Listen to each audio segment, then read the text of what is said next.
La gloire du Seigneur. Introduction. Quel merveilleux cadeau que d'être le vase de Jésus-Christ. Le Seigneur Jésus-Christ est le plus grand commandant en chef victorieux qui n'échouera jamais et n'aura même pas une seule défaite dans la bataille.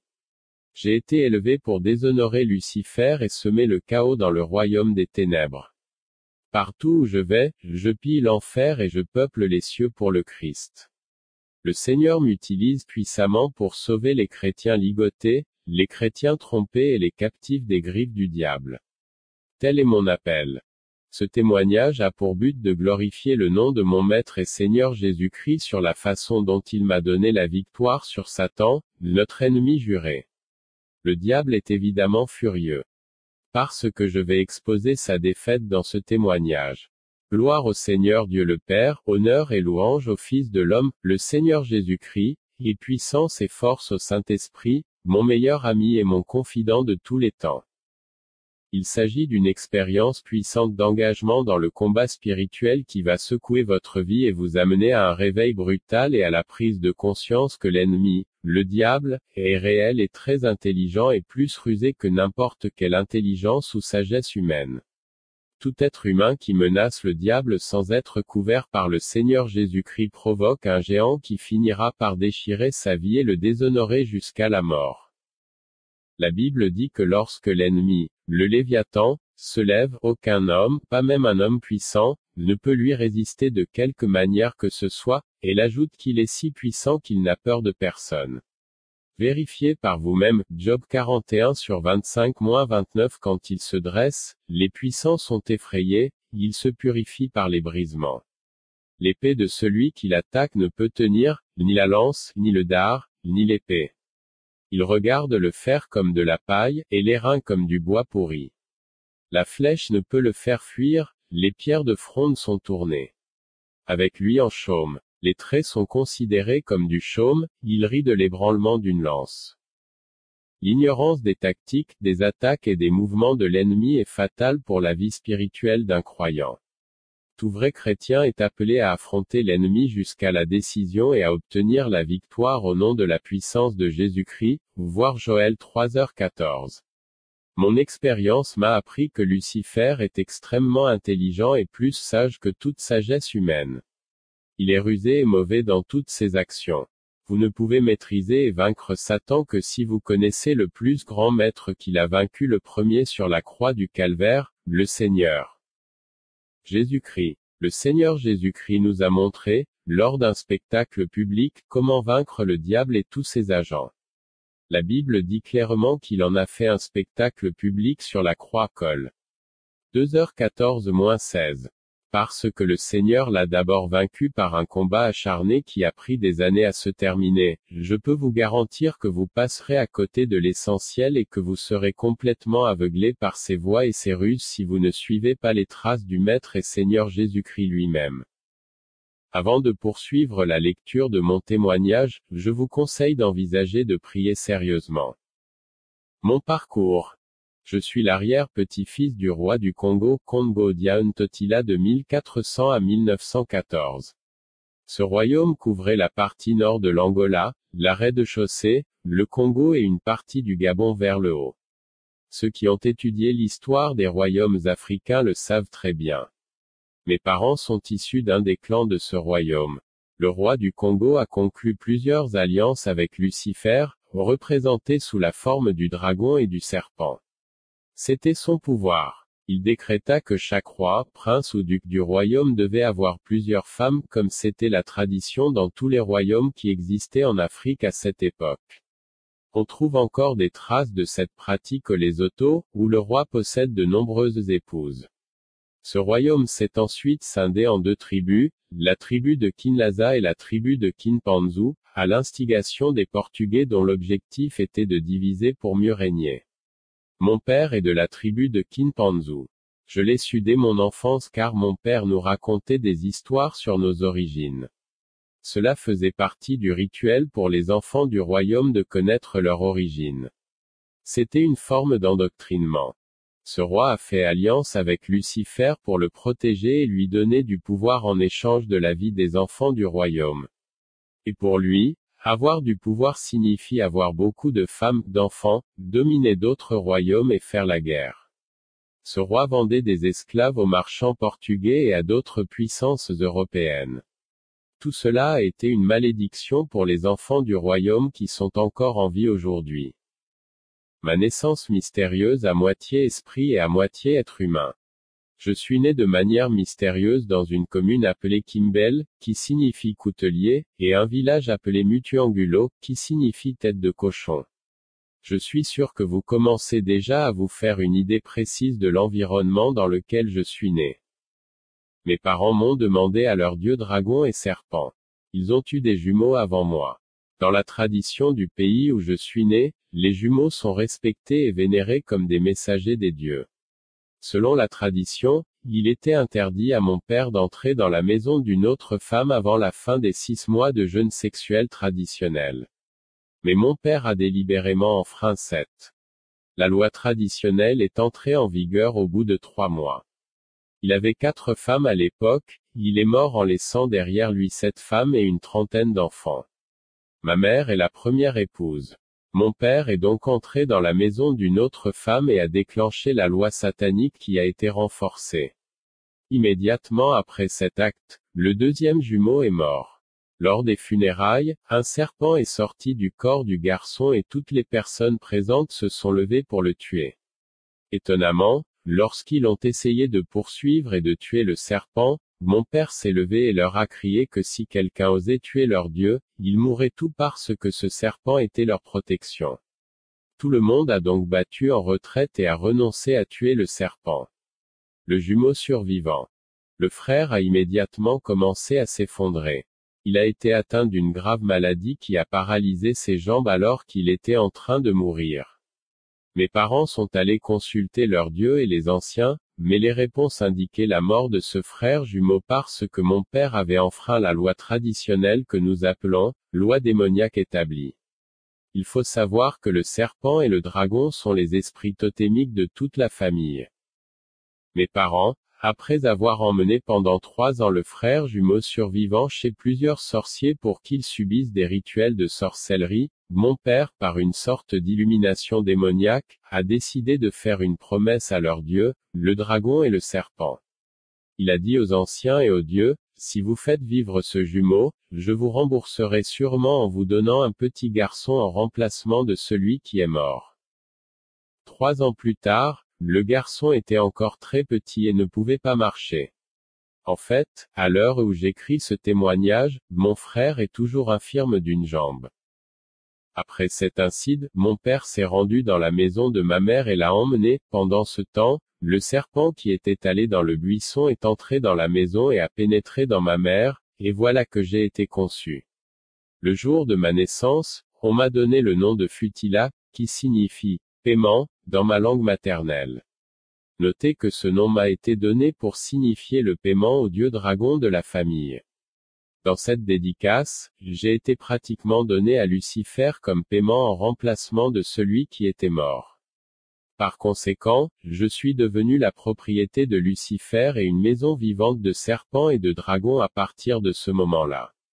Comme il est écrit, et Babylone deviendra un monceau de pierre, un repère de dragons, un objet d'étonnement et de sifflement, sans habitants, Jérémie 51/37. Vous voyez que j'étais vraiment un repère de dragons et de serpents. Ma vie était de nature babylonienne. Mon comportement tout au long de ma croissance était serpentin car le serpent avait influencé mon caractère et mon comportement était façonné et dirigé par cet esprit. Je ne craignais personne, qui que ce soit. En fait, je conseillais de nombreux adultes sans savoir d'où venait la sagesse. J'étais très contrôlante, manipulatrice. Et rusée dans mon approche tout comme les dragons ou les serpents. Je me souviens que le frère jumeau survivant a grandi avec moi, nous avions la même taille, nous allions à l'école en même temps, nous étions dans la même classe et nous faisions ensemble des rituels sataniques pour les jumeaux. Mes parents nous faisaient sacrifier des poules et des chèvres aux dieux. Nous étions tous les deux très confiants dans la protection des dieux et nous menacions même les autres avec les pouvoirs que nous possédions. En réalité, nous ne savions pas qu'ils venaient de Satan. Nous avons toujours pensé qu'il s'agissait de dotations ou de dons donnés par Dieu. À l'âge de 4 ans, alors que j'étais sur le point d'entrer à l'école, il s'est produit un événement mystérieux qui a également marqué ma vie. Dans mon pays, le système d'enregistrement des naissances est lié au système d'enregistrement et d'inscription des écoles. Par conséquent, avant qu'un enfant ne soit accepté et inscrit dans une école, l'école vérifie si le nom donné par l'enfant correspond à celui du registre des naissances avant qu'il ne soit accepté et inscrit dans la dite école. Le premier jour où je suis allé à l'école pour être inscrite, l'institutrice de la maternelle m'a demandé comment je m'appelais. À ma grande surprise, quelqu'un a fait clignoter dans mon esprit le nom et l'image du premier président de l'Angola, Agostinho Neto, et j'ai donc répondu à l'enseignant que je m'appelais Agostinho. Dans des circonstances normales, ils auraient appelé un adulte pour confirmer que le nom que j'avais donné était bien le bon. Mais le professeur m'a cru et m'a inscrit à l'école. Incroyablement, à partir de ce moment-là, mon nom a changé, et dans tous mes documents, mon nom est devenu Augusto au lieu de Futila. À partir de ce jour, on m'a appelé Futila uniquement à la maison, alors que dans les documents de l'école, mon nom avait changé. Lorsque je suis rentré à la maison et qu'on m'a demandé quel nom j'avais donné à l'école, j'ai répondu que je m'appelais Agostinho, ce qui a totalement surpris et choqué ma famille qui se demandait comment j'avais pu obtenir ce nom. La méchanceté en abondance dans ma vie. À partir de ce moment-là, je rêvais d'un grand nombre de serpents et de pythons qui m'entouraient, me suivaient, et, dans la journée, lorsque j'allais à la ferme avec ma mère, les serpents s'éloignaient de moi. Je rêvais que des serpents et des pythons se déplaçaient sur tout mon corps, dans la langue, sur la paume des mains, sous les jambes, et je sentais physiquement les serpents dans mon dos ramper et les gens le voyaient littéralement. J'étais littéralement une cage et une maison pour les serpents et les pythons, leur temple, je le savais parce que chaque fois qu'un serpent ou un python apparaissait dans mon rêve, je voyais un incide mystérieux dans la journée. La première fois que j'ai eu un contact avec une femme, c'était lors de l'inceste avec mes sœurs. Mon beau-frère, c'est-à-dire le frère de ma belle-mère, et moi avons échangé nos sœurs. Je dis ma sœur parce que c'est bien ma sœur. J'ai été initié à l'homosexualité par mon cousin, le fils du frère de mon père, à l'âge de 12 ans. J'étais le seul enfant à faire face à mon père pour lui dire ce qu'il en pensait. Mes frères, plus âgés que moi, se servaient de moi pour affronter mon père. Je me souviens qu'à l'âge de 14 ans et quelqu'un m'a réveillé au milieu de la nuit pour que je sorte de la maison. J'ai alors entendu le bruit de personnes jouant du tambour, chantant et dansant. J'ai été surpris et je suis entré dans la maison immédiatement. J'allais dans la brousse pour ramasser des champignons et j'entendais des gens qui faisaient frire du poisson et cuisinaient. Je m'approchais pour voir ce que c'était, mais je ne trouvais personne. Je m'étais préparé à plusieurs reprises pour le grand jour de l'initiation à Lucifer. Ce jour ne pouvait avoir lieu qu'après plusieurs jours de formation aux lois traditionnelles. J'ai commencé à m'intéresser de très près au rituel de mon père et il était évident que c'était moi qui étais sérieusement préparé par rapport aux autres enfants. D'autres étaient déclarés sorciers, mais j'étais le seul que mon père considérait comme propre. Il m'appelait papa, et cela me déconcertait car je n'ai jamais compris pourquoi il s'adressait à moi de cette façon. Pourquoi tant de respect à mon égard par rapport aux autres enfants? Je n'ai jamais compris cela, jusqu'à cette révélation. Il faut dire que tout cela se passait dans un environnement normal en ce qui me concerne. Je pensais qu'il s'agissait d'une pratique traditionnelle normale, mais en fait, toutes ces pratiques étaient des pratiques de sorcellerie. Frères, ce que nous chérissons comme des traditions ou d'autres peuvent appeler cela de la culture en Occident, est en fait la doctrine de Lucifer dans nos familles. La preuve en est dans Marc 7h13 vous annulez ainsi la parole de Dieu par la tradition que vous avez transmise, et vous faites beaucoup de choses semblables. L'impureté sexuelle m'a pris sous son emprise et le résultat a été que j'ai commencé à avoir des relations sexuelles avec un grand nombre de femmes de manière effrénée. J'ai été responsable d'un avortement et, en outre, j'ai commencé à voler des gens, ce que j'ai fait à plusieurs reprises. En outre, les termes de l'alliance que ma famille avait conclue avec Lucifer étaient que je deviendrais pleinement conscient de lui à l'âge de 20 ans, mais un miracle s'est produit avant que je n'atteigne 20 ans. Que s'est-il passé lorsque j'étais sur le point d'avoir 20 ans? J'ai grandi dans les traditions, mais je fréquentais en même temps une église réformée. Ma famille a habilement mélangé les pratiques de l'église et les rituels démoniaques familiaux. On m'a appris à croire, à accepter et à pratiquer les deux comme venant de Dieu. Mon père m'enseignait spécialement comment me protéger en utilisant à la fois la Bible et les rituels. Il dessinait par exemple une croix dans le sable, l'entourait d'un cercle, plaçait la Bible devant le cercle et me disait de sauter par-dessus 3 fois pour qu'elle me protège. Voilà à quel point on m'a enseigné la tromperie, mes frères. Dans cette église réformée, j'étais le chef de chœur, et dans le chœur, nous avions plus de sœurs que de frères. J'ai commencé à avoir des relations sexuelles avec ces sœurs innocentes, une par une dans une petite pièce que j'avais louée. Sur la porte, j'avais écrit en anglais, There is entrance but no exit, il y a une entrée mais pas de sortie, pour signifier que si une femme entrait là, j'aurais des relations sexuelles avec elle, soit avec son consentement, soit si elle refusait, j'utiliserais la force et la violerais. C'est là que j'emmenais les sœurs de la chorale après leur avoir fait croire que j'avais quelque chose pour elles. Elles étaient tellement intéressées qu'elles agissaient avec insouciance, me suivaient sans même penser à emmener une amie avec elles. Je leur disais de ne pas prendre d'amis, sinon je ne leur donnerais pas ce que j'avais acheté. Le diable et le serpent travaillaient donc en moi à plein régime. J'étais si méchante que je n'avais pas de cœur compatissant et que je ne pensais même pas à montrer du respect à qui que ce soit. Mais ironiquement, dans l'église, les parents des sœurs me révéraient tellement, me respectaient tellement, je portais la Bible comme un prêtre mais j'étais un dragon déguisé en mouton.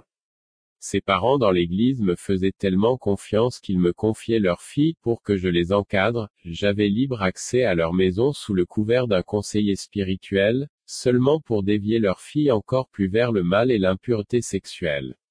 Frère, je suis devenu insensé. Je voudrais lancer un mot d'avertissement ici, que les parents chrétiens qui ont le Saint-Esprit et n'ont pas de révélation pour chaque jour concernant leur maison, sont continuellement trompés par Satan qui utilise les personnes qui leur sont proches. J'exhorte les chrétiens à considérer le Saint-Esprit comme leur meilleur ami et à s'en remettre sérieusement à lui pour la croissance de leurs enfants. Lorsque j'allais avoir 20 ans, j'étais professeur d'anglais dans une école privée où j'enseignais dans 6 classes différentes, et dans chaque classe, j'avais une petite amie. Cela signifie que j'avais 12 petites amies, sans compter celles que j'avais en dehors de l'école. À cause de la perversion sexuelle et de l'impureté, je suis devenue l'habitante de plusieurs esprits démoniaques et d'oiseaux haineux. Je me souviens qu'après m'être donné au Christ et avoir commencé à chercher la délivrance, le Seigneur m'a montré une vision.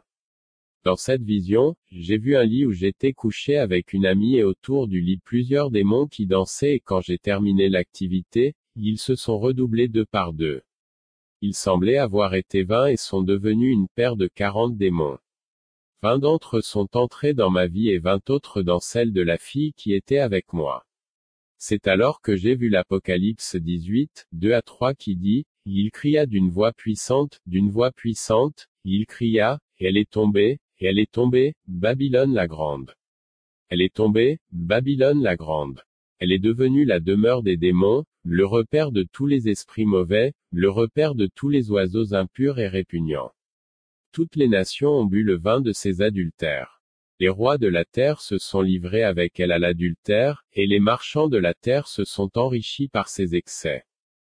Comme vous le voyez, j'ai établi plusieurs liens d'âme avec des filles que j'ai beaucoup contaminées avec des dragons et des serpents et des oiseaux détestables. Frères, quand vous couchez avec une femme, vous devenez une cage de mal et d'impureté en buvant le vin du. L'impureté sexuelle. Les filles ou les garçons qui se livrent à l'impureté font sérieusement de l'évangélisation par le diable. Dans cette école, un ami chrétien m'a invité à un camping organisé par l'Union des Écritures à Luanda. Lorsque j'ai été invité en décembre 1993, je me suis dit que j'étais déjà chrétienne et que je ne voyais pas l'intérêt d'aller à cet endroit.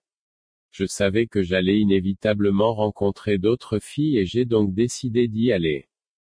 Deviendrai puissant. Rappelez-vous, lorsque j'étais enfant, on m'a enseigné de manière pratique qu'avoir beaucoup de filles signifiait avoir beaucoup de pouvoir. Je suis allé au camping. Il était rempli de jeunes garçons et de jeunes filles. Le premier jour, les prédicateurs sont venus et ont enseigné la repentance et le fait de servir Dieu dès le plus jeune âge. Je me suis dit, et alors? Je ne pense pas être perdu. Il me suffit de mieux comprendre la parole et de continuer à vivre comme avant. Mais quelque chose en moi a commencé à s'agiter, un sentiment de don a commencé à m'envahir et j'ai commencé à être convaincu dans mon cœur. Mais je l'ai ignoré et j'ai continué à prier. Le deuxième jour, un pasteur et un évangéliste sont venus me défier et changer ma vie. Je me souviens de ce moment comme s'il s'était produit aujourd'hui. Ce pasteur, qui est maintenant avec le Seigneur, a prêché un message sur la repentance et la conversion authentique et a expliqué comment les jeunes se dirigent chaque jour vers l'enfer et comment ils sont pleinement engagés avec Satan dans son travail de tromperie des gens. Il a prêché en profondeur pendant environ 2 heures et a ensuite dit, « Je veux que tout le monde s'étende dans le jardin du camping et que vous ayez un tête-à-tête avec Dieu, juste vous et lui, et que vous résolviez vos problèmes avec lui. Si vous ne vous repentez pas sérieusement et ne rencontrez pas Dieu à cet endroit, ne revenez pas au camping. » C'était un sérieux défi pour moi.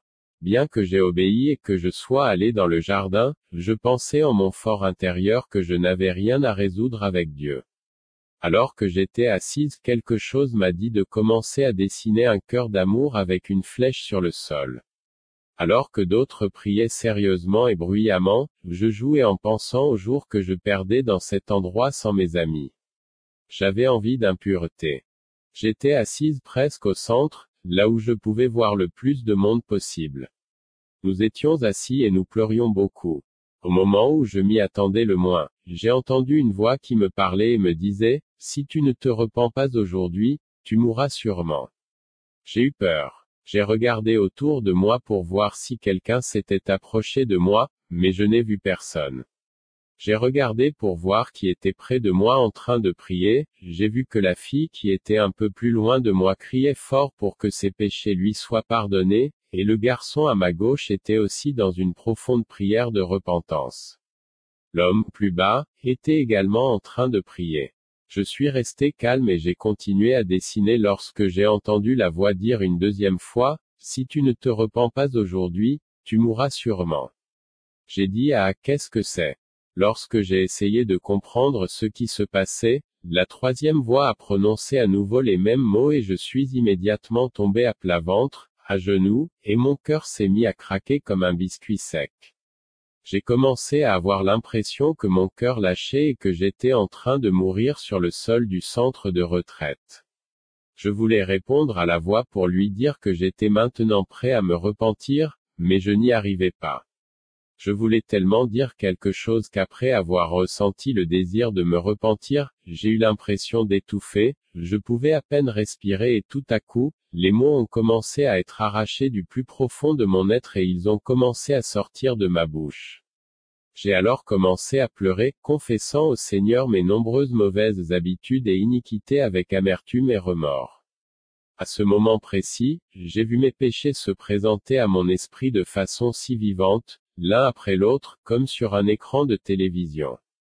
Pour la première fois ce jour-là, j'ai eu la vision de ma vie en train d'être de l'obscurité à la lumière. J'ai continué à pleurer tellement que je n'ai pas cessé de pleurer jusqu'à ce qu'on vienne nous rappeler dans la salle. Je pleurais encore et je sanglotais sur mes iniquités et je demandais au Seigneur de m'accepter.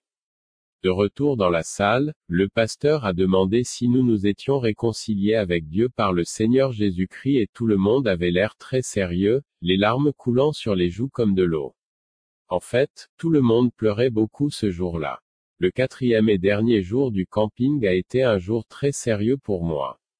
Je me sentais tellement propre que je ne voulais pas quitter cet endroit. Cela était dû en partie au fait que j'avais peur de faire face à toutes les petites amies que j'avais laissées derrière moi. Comment allais-je m'y prendre avec elles?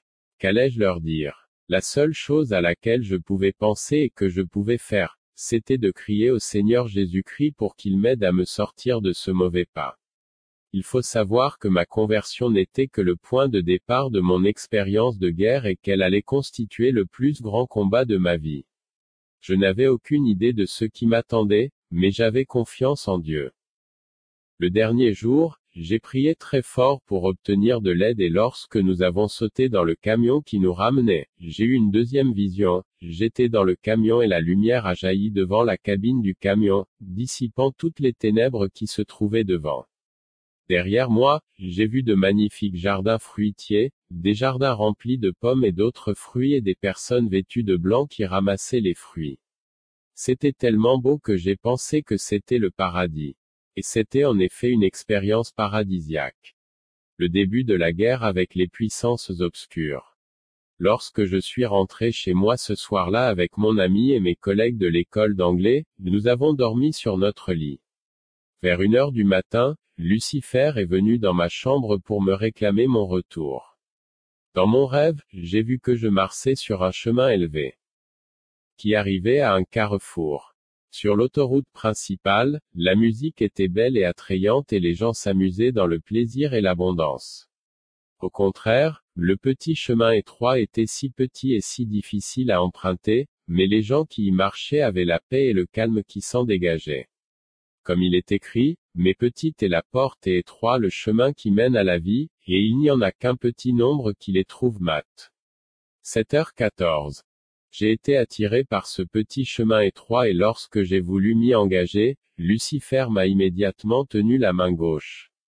Lorsque Lucifer m'a pris la main gauche pour me ramener sur la route, le Seigneur m'a aussi pris la main droite. Il y avait donc un combat entre le Seigneur et Lucifer pour ma vie. Lucifer tirait de son côté et le Seigneur tirait du sien. Pendant que cela se passait dans l'esprit, dans le corps, je poussais mon ami qui dormait profondément sur le lit jusqu'à ce qu'il tombe par terre. Il a été très surpris et effrayé lorsqu'il s'est rendu compte de ce qui m'arrivait et de la façon dont je me balançais d'avant en arrière sur le lit. À ce moment précis, je me suis réveillé et j'ai commencé à prier avec mon ami qui m'a dit qu'il avait vu et su que j'étais engagé dans un combat important et difficile. Il ne connaissait pas grand-chose au combat spirituel et à la démon-possession. Lorsque nous nous sommes réveillés tôt le matin, mon ami est sorti et je suis resté pour me préparer à la journée lorsque la première tentation est arrivée. La petite amie que j'aimais le plus, amour trompeur, est venue pour les séances normales d'impureté diabolique. J'étais tellement déterminé à en finir que je me suis rapidement dirigé vers la porte et j'ai croisé mes mains au-dessus de la porte pour l'empêcher d'entrer. Je lui ai alors annoncé que j'étais né de nouveau pour de vrai et que j'étais converti. Cette fille était membre de la chorale dont j'étais le maître de chapelle. Me connaissait très bien, moi et mes méthodes trompeuses. Elle répondit, combien de fois te convertiras-tu, tu dis toujours cela. Elle m'a passé sous les bras et est entrée directement dans la chambre. Elle s'est ensuite déshabillée, comme elle avait l'habitude de le faire, et elle aurait été complètement nue si elle n'avait pas eu son bikini. Je l'ai regardée avec colère et lui ai dit, je vais te montrer que cette fois-ci, je suis vraiment sérieux, oui, très sérieux quand je dis que je suis né de nouveau. Je l'ai laissée dans la maison et je suis parti pour toujours. Je n'ai plus jamais eu de contact avec elle. Il y a eu quelques fois où je l'ai vue sur le chemin de l'église baptiste où je me trouvais à l'époque, mais je n'ai pas engagé la conversation avec elle. Tout ce que j'ai dit, c'est « bonjour » puis je suis passé à côté d'elle. Cela a duré jusqu'à ce que, 10 ans plus tard, j'aille la voir et lui demande pardon pour tout ce que je lui avais fait subir par mon impureté. Les autres filles ont disparu comme si elles savaient ce qui m'était arrivé. Je suis devenue si sérieuse avec le Seigneur que j'ai commencé à lire la Bible, le livre de la vie, très sérieusement et tous les livres que je trouvais sur le péché, la repentance et la mort à soi-même.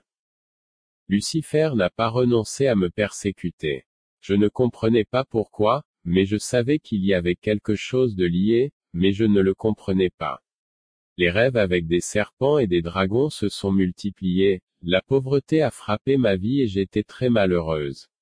Je manquais de vêtements, de sous-vêtements et de chaussures, mais j'étais déterminée à suivre le Seigneur.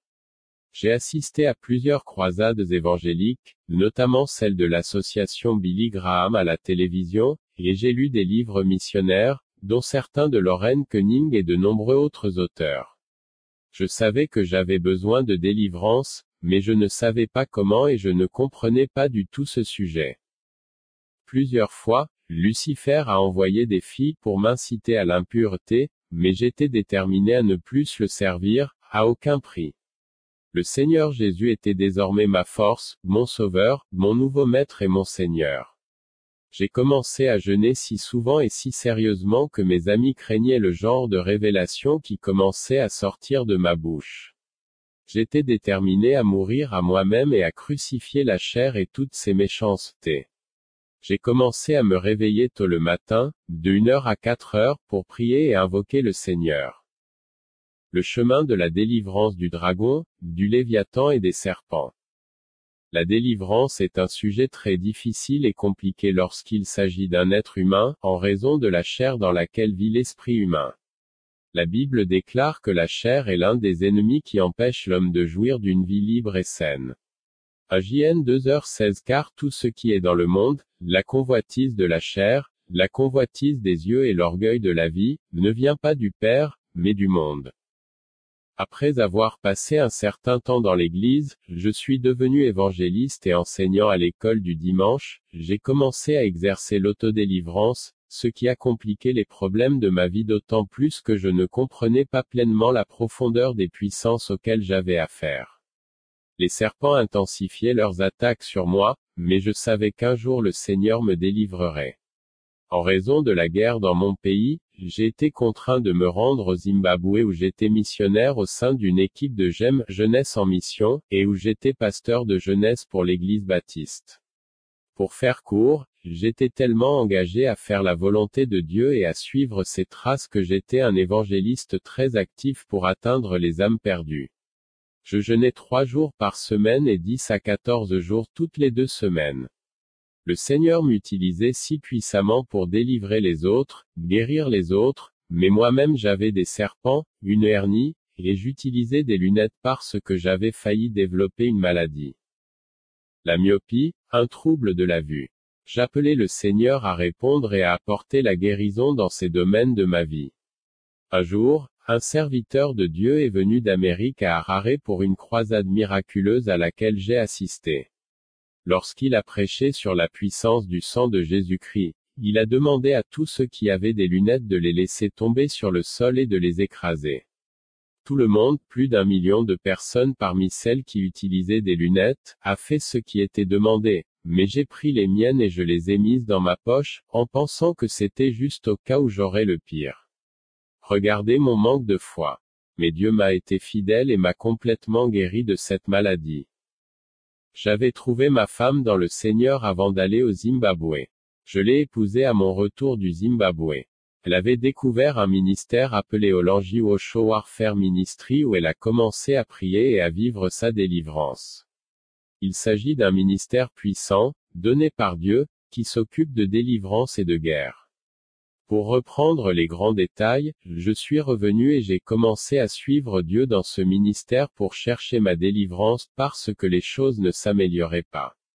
Mon principal objectif dans ce ministère était de me marier, mais les serviteurs de Dieu ou ministres de la délivrance qui m'ont accueilli ont reçu une révélation de Dieu à mon sujet. Ils m'avaient vu arriver de l'étranger dans un cercueil comme un mort. Ils ont donc accepté de m'aider sérieusement. J'ai été soumis à un programme intensif d'enseignement et de jeûne. C'est dans ce cadre rapproché que j'ai commencé à recevoir plusieurs révélations du Seigneur sur la nature de la personne que j'étais. J'ai beaucoup appris et j'ai suivi une formation sérieuse pendant environ 7 ans. C'est là que le Seigneur m'a révélé comment j'étais né et quand j'en ai parlé à ma mère, elle m'a confirmé les détails. C'est ainsi que ma mère a sérieusement donné sa vie au Christ, parce qu'il était impossible pour un enfant de connaître des détails aussi profonds, à moins que ce ne soit par révélation ou par l'intermédiaire d'une personne. quelqu'un qui connaissait les secrets. Mais à ce stade, mon père était décédé depuis longtemps. C'est là que j'ai eu tant d'autres révélations et visions que je raconterai une autre fois si le Christ tarde à soulever son épouse lors de l'enlèvement, le jour que nous attendons tout avec impatience. Appelé par Lucifer aux premiers cieux. Quelques mois avant le combat personnel avec Lucifer, j'ai eu une vision nocturne où j'ai été convoqué immédiatement au premier niveau hiérarchique du royaume satanique pour rencontrer le conseil de Lucifer commandé par un archidémon, qui semblait être un ange déchu avec les pouvoirs de Lucifer lui-même. Lorsque j'ai atteint l'endroit, c'était comme un stade ouvert de parade militaire où les personnes les plus importantes étaient assises d'un côté et le peuple était assis de l'autre côté du stade de parade, comme cela se passe en Chine ou en Corée du Nord lorsqu'il y a une parade militaire. À la tribune étaient assis les plus hauts commandants militaires, les ministres de chaque pays du monde, des généraux et des colonels. J'ai reconnu quelques personnes qui sont les plus hauts commandants militaires de la Terre assis sur l'estrade près de l'archidémon. C'était enfin le conseil des principautés, des pouvoirs et des dirigeants. J'étais stupéfait de me trouver dans un tel lieu, dont je n'avais lu que des passages dans la Bible, Éphésiens 6h10-13. Ici, le Seigneur m'a clairement montré comment le conseil des ténèbres est organisé. Alors que je descendais de l'estrade, à ma grande surprise, j'ai trouvé un groupe de personnes qui avaient également été convoquées pour être condamnées pour désobéissance aux ordres des alliances ancestrales avec le grand maître du mal, Satan.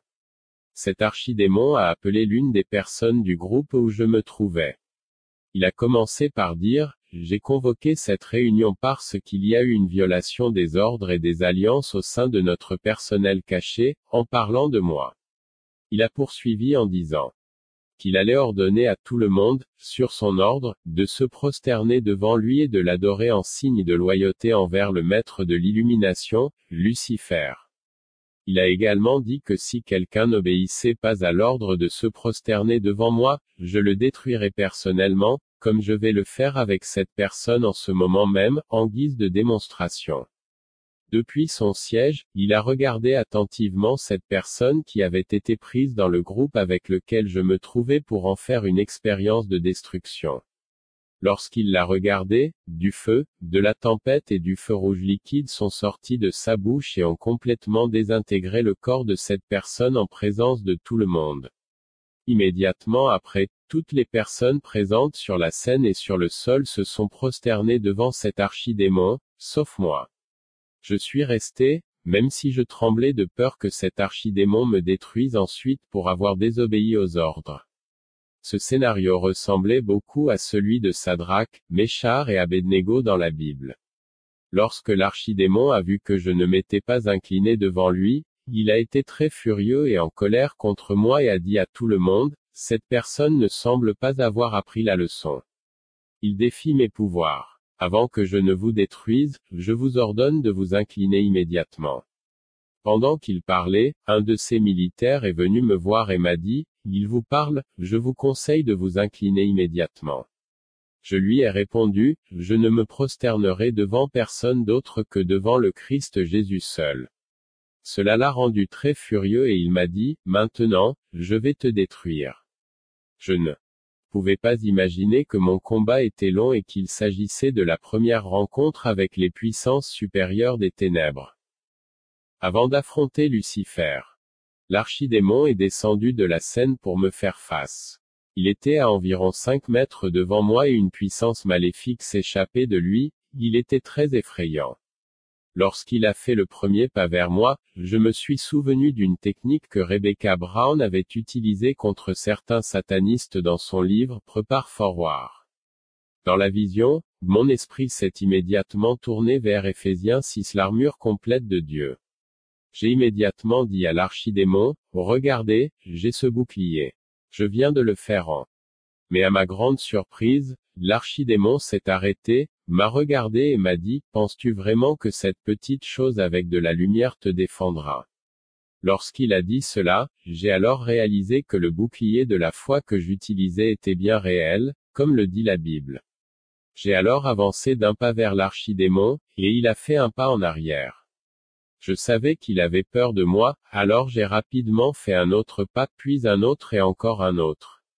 Et quand il a voulu s'échapper, du feu et une lumière énorme sont sortis du bouclier de la foi qui a sérieusement détruit, désintégré, l'archidémon en morceaux.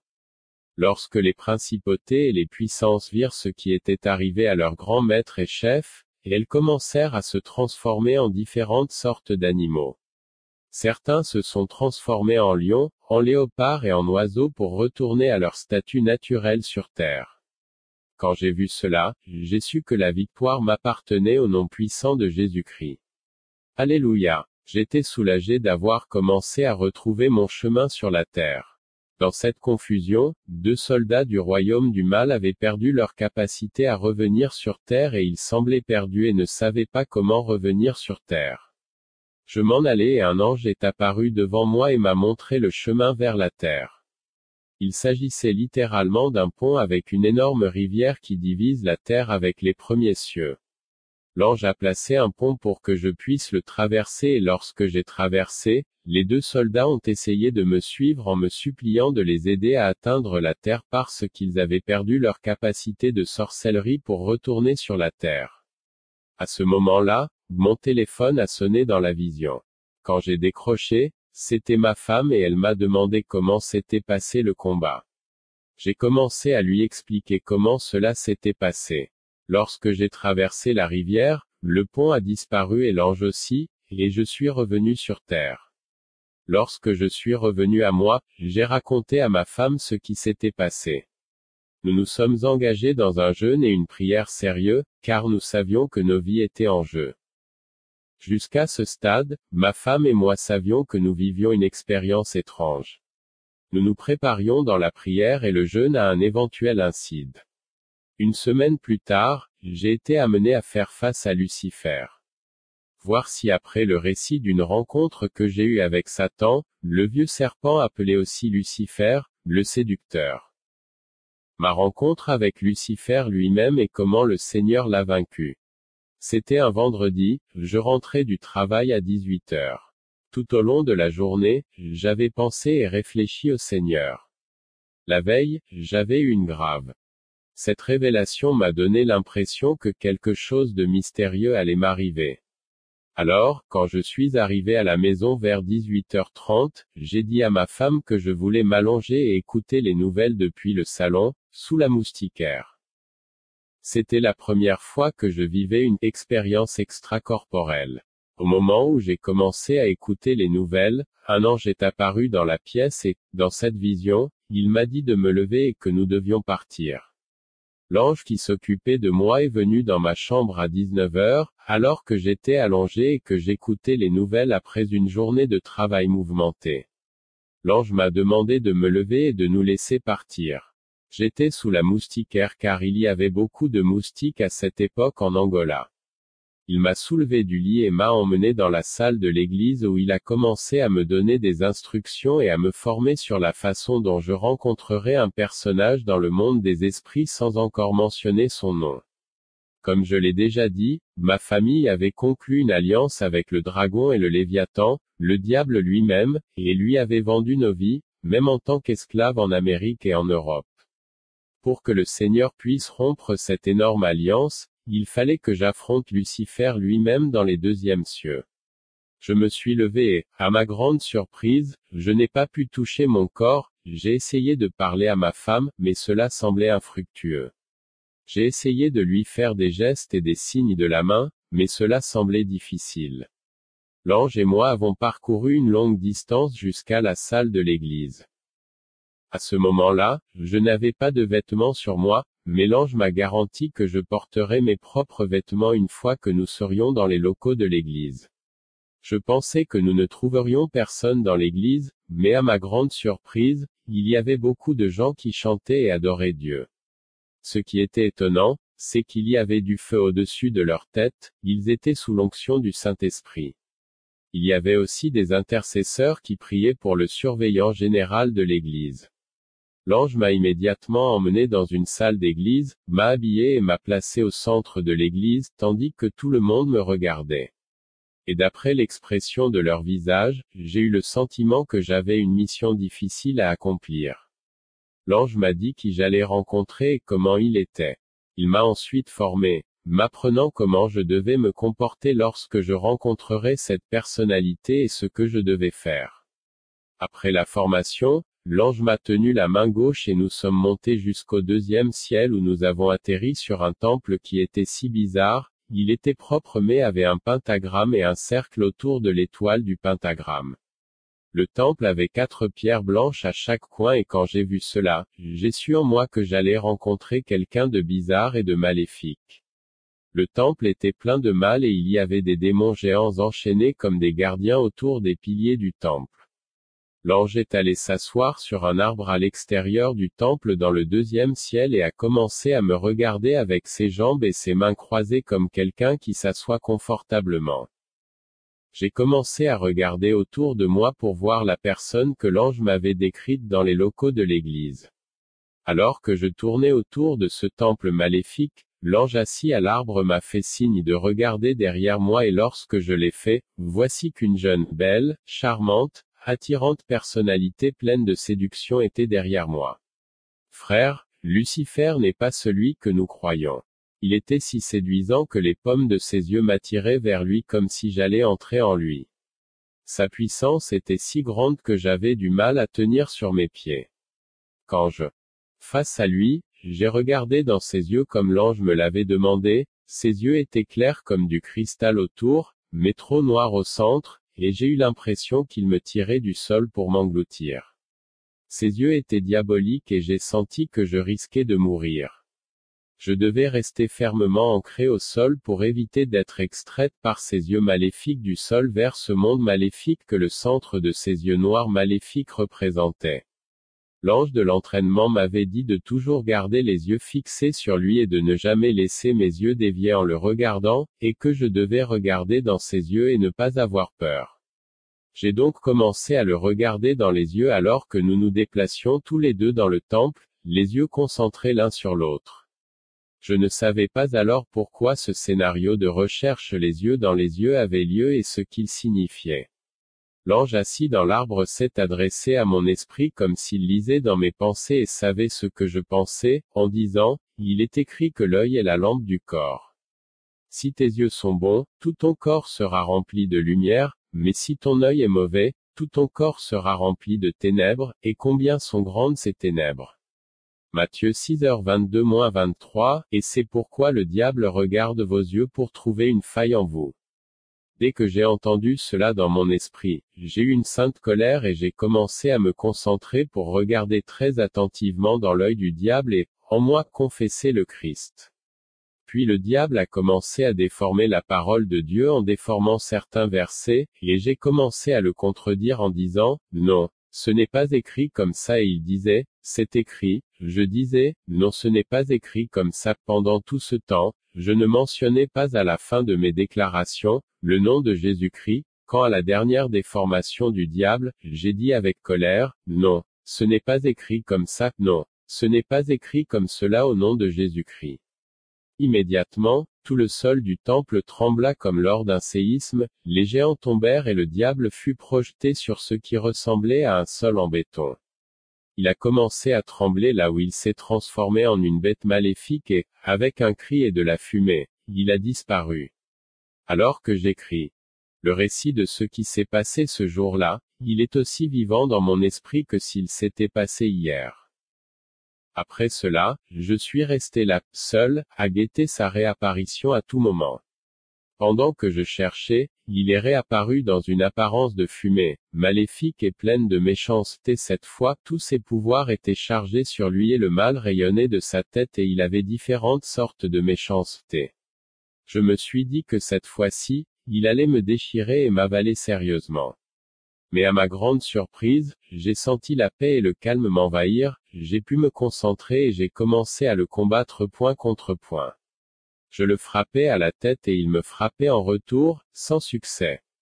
Pendant que j'étais dans cet état, je me réveillais physiquement pour uriner, mais même à ce niveau, j'essayais de toucher ma femme pour lui parler, mais je n'y parvenais pas. Chaque fois que je me rendais chez le monsieur, je retournais presque immédiatement dans le deuxième ciel à la vitesse de la lumière. Cela s'est produit environ 3 fois. J'ai à peine remarqué la transition entre le moment où je me suis levé pour aller boire de l'eau et celui où je me suis battu dans le deuxième ciel. J'ai immédiatement regardé l'ange qui était confortablement assis sur l'arbre, pensant qu'il viendrait m'aider, mais il est resté assis. Je me suis dit, pourquoi cet ange ne vient-il pas m'aider? Il a lu dans mes pensées et m'a répondu, cette bataille doit être menée par toi seul. Alors moi et Lucifer avons continué à nous battre quand l'ange m'a fait signe qu'il y avait un bâton comme une batte de baseball sur le sol, alors je l'ai pris et j'ai frappé le diable sur son front qui s'est enflé, il a développé une très longue bosse avec du sang au bout qui ne coulait pas ou ne tombait pas. Au moment même où il est tombé, les géants qui se trouvaient autour du temple ont été libérés de leurs chaînes pour venir aider le diable à se battre contre moi. J'ai commencé à les combattre tout en même temps. Ils se sont jetés sur moi comme un essaim d'abeilles maléfiques. Me couvrir. Je les ai alors sérieusement battus au nom de Jésus et je les ai tous vaincus. À ce moment-là, ils se sont tous transformés en êtres maléfiques et ont disparu. À la fin du combat, l'ange est descendu de l'arbre, m'a pris dans ses bras et m'a dit, nous allons maintenant retourner en arrière, en faisant face à ce temple comme nous sommes venus, et nous retournerons directement dans l'église. Lorsque nous avons atteint le sol de l'église sur la terre, l'ange et moi avons regardé ensemble ce deuxième ciel, le ciel était ouvert et Lucifer est apparu dans les nuages pour me dire, je vais te détruire, et l'ange m'a dit, dis-lui que s'il ne t'a pas vaincu dans ce combat, il ne te vaincra plus jamais. Je lui ai dit cela, il a disparu et les cieux se sont refermés. L'ange m'a alors immédiatement ramené à la maison où j'ai retrouvé mon corps allongé sur le lit. Lorsque je suis revenu à moi, j'ai commencé à raconter l'incident à ma femme car ma main gauche était un peu paralysée. J'ai appelé mon parrain pour qu'il prie et ma main est redevenue normale. Après cet incident, ma vie est devenue misérable et j'ai été attaqué de toutes parts. Immédiatement le lendemain du combat, le diable a envoyé un mauvais ange pour rencontrer ma famille pendant la journée et ils ont eu une réunion d'urgence où ils ont décidé de mon sort au niveau familial. Pendant que la famille se réunissait contre moi, mon frère est sorti de la réunion et m'a dit qu'il ne voulait pas faire partie du complot familial contre moi et m'a raconté tout ce qu'il planifiait. Chaque fois que je me rendais au travail, je pouvais sentir et même voir des personnes malveillantes marcher avec moi et dans les taxis que je prenais. J'étais tellement consciente de leur présence maléfique grâce à mes sens physiques. J'avais une plantation de 3000 bananes, mais elle s'est desséchée mystérieusement. J'avais de l'argent sur mon compte bancaire, mais, chose incroyable, cet argent a également été confisqué par la police. J'avais acheté une voiture combi qui a été mystérieusement détruite sur le chemin du sud de l'Europe. Afrique. Afin d'avoir quelque chose à faire pendant que j'étais sans emploi, j'ai acheté un but pour les affaires, mais celui-ci s'est également perdu mystérieusement et je ne peux pas expliquer comment. Un jour, je roulais avec ma femme et mes enfants dans une voiture empruntée par un frère en Christ, et la voiture s'est mise à rouler à toute vitesse, guidée par un démon. Nous allions avoir un accident jusqu'à ce que le Seigneur nous sauve miraculeusement. Lorsque des personnes sont venues autour de nous, ils ont découvert que nous étions tous sains et saufs. Ma vie est devenue un désastre comme celle de Job dans la Bible, bien que je n'ai perdu personne à la mort. Après toutes ces épreuves, un membre de la famille a été envoyé avec la mission de venir ensorceler mes enfants et d'en tuer un. Lorsque cette sœur est arrivée chez moi et qu'elle s'est emparée de mon fils Ézéchiel, celui-ci s'est immédiatement mis à convulser et à mourir. Ses yeux sont sortis et il s'est mis à écumer abondamment de la bouche. J'ai fait toutes sortes de prières et j'ai appliqué toutes sortes de techniques de guerre en utilisant des versets bibliques, mais cela semblait infructueux, parce que le garçon mourait. J'ai finalement décidé de courir jusqu'à la maison de ma marraine, qui se trouve à 20 ou 30 kilomètres de chez moi. Lorsque je suis arrivé, ma marraine a pris le garçon et s'est allongée sur lui à l'intérieur de la pièce en priant comme Élie sur le fils de la Sunamite et mon garçon s'est miraculeusement levé. En outre, mes enfants ont commencé à être attaqués par des maladies. À mon grand étonnement et à mon incrédulité, ma famille est venue nous battre physiquement, ma femme et moi, parce que nous avions détruit l'alliance familiale et les autels. Après cet incide, nous avons fait comprendre aux membres de la famille que seul le Christ devait être vénéré et adoré. Aucun autel familial ne doit être vénéré. Nous leur avons pardonné et les avons ramenés au Christ. J'ai commencé à recevoir beaucoup de visites démoniaques dans la chambre à coucher et le salon, à tel point que j'ai combattu avec mes mains physiques et je les ai vaincus dans la chambre à coucher et le salon. Nom puissant de Jésus-Christ. Il arrivait toujours qu'après plusieurs combats, mon corps soit paralysé du côté droit et j'appelais mon père spirituel, mentor, qui priait toujours avec moi et Jésus-Christ me remettait d'aplomb. Je me souviens d'un jour où je regardais TBN et où un serviteur de Dieu prêchait avec une onction si puissante sur la victoire sur les démons, quand tout à coup, 6 démons géants sont apparus dans mon salon et j'ai commencé à me battre littéralement avec eux. Lorsque ma femme m'a entendu, elle est venue se joindre au combat sans voir ces géants dans la pièce, mais je les voyais clairement et je pouvais même sentir leur emprise sur moi. Elle m'a aidé en priant contre eux. C'était un moment de tourment et de combat dont je pensais qu'il ne finirait jamais. J'ai perdu mon emploi de façon mystérieuse et j'étais déconcerté. J'ai immédiatement entamé un programme de jeûne de 21 jours que le ministère avait prévu pour les disciples. Pendant ce jeûne, Dieu a fait beaucoup de choses et de merveilles. J'ai perdu presque tout ce que je possédais. J'ai combattu tant de pythons qui apparaissaient dans mes visions même lorsque j'étais malade au lit de l'hôpital. L'infirmière a été envoyée par les démons pour injecter les mauvais médicaments dans la perfusion quand immédiatement le Seigneur m'a fait me réveiller et j'ai remarqué que mon corps était allergique aux médicaments administrés et que je commençais à enfler au bras. Alors j'ai appelé le médecin qui a remarqué qu'une mauvaise prescription qui appartenait à un autre patient m'avait été administrée. Juste après cet incide, vers 11 heures du matin, je me suis endormi et j'ai vu un python s'approcher du lit d'hôpital, j'ai pris une épée venue de nulle part et j'ai tranché la tête du python et je l'ai tué. Lorsque je me suis réveillé, la chambre était remplie d'eau. Qui était dans un état de coma grave a été guéri et a commencé à marcher miraculeusement. Gloire au Seigneur Jésus-Christ. Après tous les problèmes que j'ai traversés, le Seigneur a commencé à me restaurer. Le Seigneur a restauré mon être spirituel en tant qu'être humain et a déversé sa gloire sur moi. Le Seigneur m'a baptisé de son Saint-Esprit et plusieurs dons ont commencé à se manifester à travers moi jusqu'à aujourd'hui.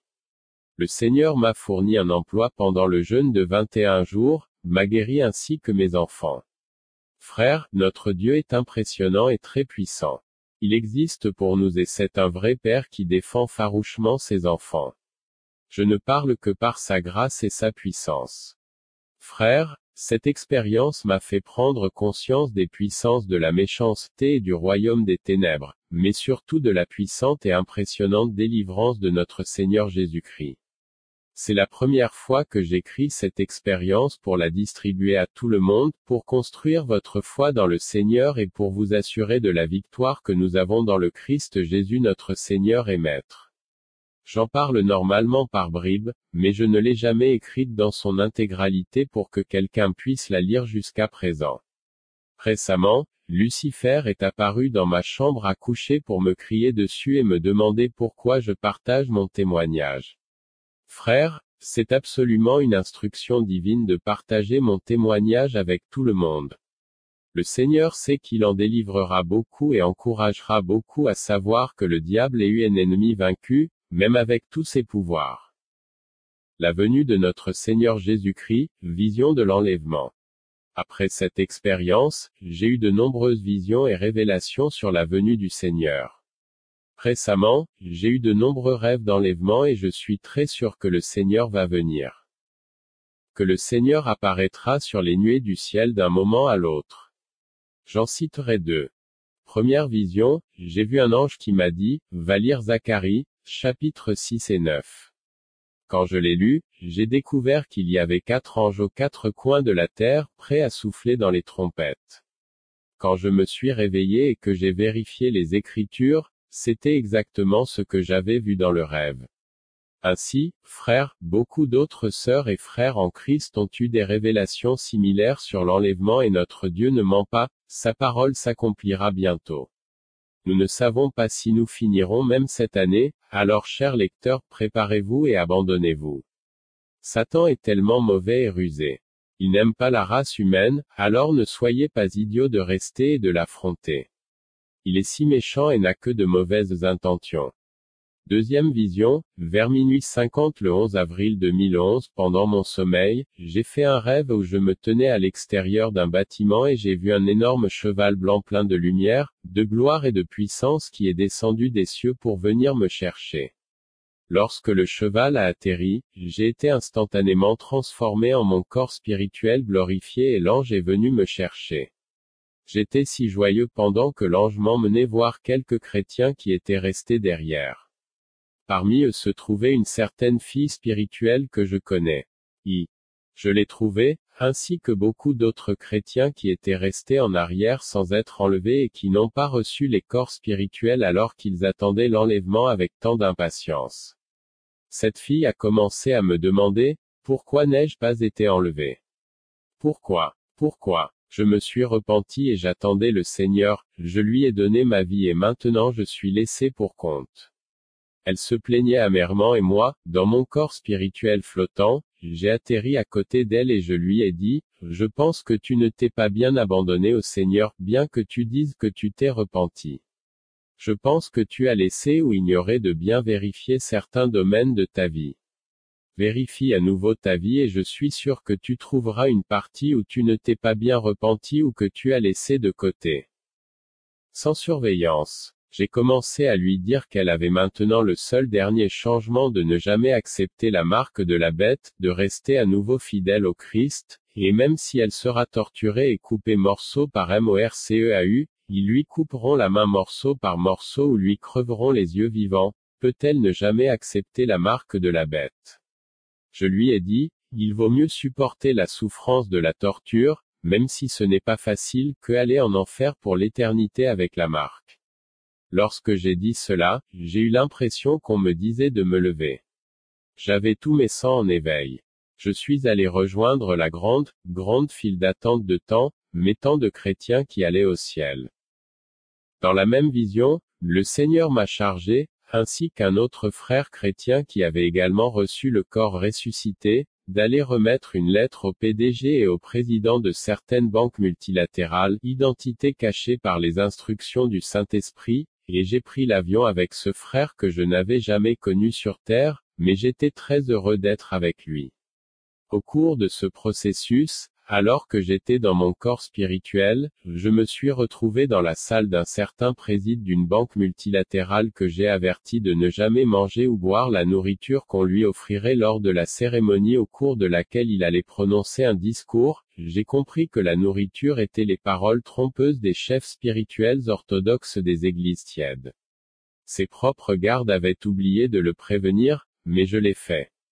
Il s'est rendu à cette cérémonie et lorsqu'il est revenu par émergence, on aurait dit que la cérémonie avait été interrompue à cause du chaos que l'enlèvement avait apporté au monde. Le chaos était tel que ce président d'une banque a commencé à démolir certains décrets et lois qu'il avait approuvés pendant son règne et a dit, maintenant, j'autorise les gens à aller dans leur pays d'origine et à demander à devenir Premier ministre ou ambassadeur comme ils le souhaitent avec l'expérience de cette banque. On aurait dit que ce président n'avait plus envie de vivre et qu'il était si perplexe face aux événements qui se produisaient. Le frère qui avait été envoyé là-bas et moi-même avons soudain reçu une lettre qui. Les textes ont été écrits d'une très belle écriture angélique avec de l'encre de sang, j'ai perçu cela comme le sang du Seigneur Jésus-Christ.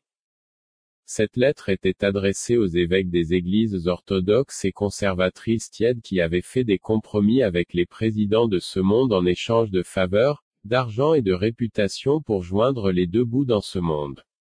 Lorsque j'ai lu la lettre alors que j'étais dans mon corps spirituel, le président de cette banque était là. Il semblait représenter tous les présidents, et il y avait aussi un évêque âgé qui représentait tous les évêques des églises orthodoxes et conservatrices qui étaient tièdes. J'ai commencé à lire la lettre devant lui et le président de la banque. L'écriture sanguine se lisait comme suit, d'après ce dont je me souviens, pas dans l'ordre chronologique, mais les mots que je peux voir encore aujourd'hui dans la lettre sanguine. Évêque et responsable spirituel, le Dieu de tous les dieux des scènes dit, vous saviez bien ma parole, vous avez été très bien enseigné et vous enseignez d'autres. Votre statut et vos positions d'influence vous ont corrompu et vous m'avez laissé tomber mes paroles de vérité pour préférer des biens, des faveurs, de l'argent en échange de mes voix et de mes paroles. Vous avez fait passer mes voix pour faibles, favorables aux dirigeants mondiaux et sans valeur, au lieu de les suivre fidèlement. Ô dirigeants, malheur à vous car vous avez été laissés en arrière parce que vous ne m'avez pas suivi fidèlement. Alors que je lisais la lettre à ce chef spirituel qui représentait tous les évêques restés en arrière et les églises conservatrices ou traditionnelles qui étaient lukewarm, cet évêque ou révérend avec une longue robe et des chaînes en or avec une grande croix sur sa tête, s'est mis à parler. Il s'est mis à crier, non, non, non, ce n'est pas possible, non, ne dites plus cela. Son cœur lui faisait défaut pendant qu'il disait cela. Sur le canapé où il était assis, il se tenait le cœur sur la poitrine, comme quelqu'un qui aurait une crise cardiaque. J'ai insisté en lui disant oui, tu as préféré le plaisir à notre Dieu, tu as préféré recevoir des richesses, des biens, des faveurs et de l'argent plutôt que de dire la vérité. Que vas-tu faire? Pendant que j'étais le président directeur général de cette banque multilatérale a déclaré, oui, nous vous avons favorisé en tant que leader des églises, mais vous ne nous avez pas prêché la vérité telle qu'elle est. C'est exactement comme cela que l'église tiède de Laodicée a été avertie par l'ange dans le livre de l'Apocalypse. J'ai pris la lettre des mains de ce chef spirituel orthodoxe, j'ai commencé à la déchirer morceau par morceau et je l'ai jetée sur le visage de ce chef spirituel. J'ai tenu la main de mon frère chrétien qui était dans le corps ressuscité avec moi et nous avons commencé à voler haut, très haut, en regardant ce qui semblait être un grand bâtiment doré, haut, mais très haut, qui menait vers les cieux. Tandis que nous volions dans nos magnifiques corps couverts de gloire et de lumière, je me disais, quand arriverons-nous au ciel? Nous étions en train de monter, et cela semblait très loin, mais nous pouvions voir le bâtiment qui ressemblait à un grand tunnel menant aux cieux. J'ai commencé à penser à la manière dont je pourrais trouver les jardins du paradis, sa beauté et ainsi de suite, puis je me suis réveillé. Fin du rêve. Frères, êtes-vous prêts pour l'enlèvement imminent? Il est si proche que beaucoup ignorent son appel parce qu'ils veulent construire des maisons, terminer des études universitaires, avoir des enfants sur terre et faire carrière. Certains me disent même que leur destin doit encore s'accomplir. Certains disent que le Seigneur leur a promis plusieurs choses. Et, avant qu'elles ne soient accomplies, le Seigneur ne peut pas enlever l'Église. Laissez-moi vous surprendre, la plupart des promesses du Seigneur pour vous sont liées à l'éternité. Cela signifie qu'au ciel, beaucoup seront surpris lorsque le Seigneur leur présentera ce qu'il leur a promis en pleine mesure pour qu'ils en jouissent pour l'éternité. Retenez mes paroles et croyez que le Seigneur accomplira vos désirs dans l'éternité, ce qui vaut mieux que de rester une minute de plus dans ce monde mauvais condamné et en décomposition. En effet, notre Dieu est vivant et il est puissant. Nous vaincrons toujours avec lui et en lui pour les siècles des siècles. J'aime tellement le Seigneur que je n'ai plus envie d'être sur cette terre. En ce moment, je suis malade à la maison et tout ce que je veux, c'est voir mon Seigneur que je désire tant. Malheureusement, la puissance des mots qui constituent le langage humain ne peut pas exprimer la force et la profondeur de mon amour, de ma passion, de ma faim et de ma soif de lui. Que Dieu vous bénisse alors que nous nous abandonnons à lui et que nous nous préparons pour lui, pour toujours, jusqu'à l'enlèvement. Que Dieu vous bénisse.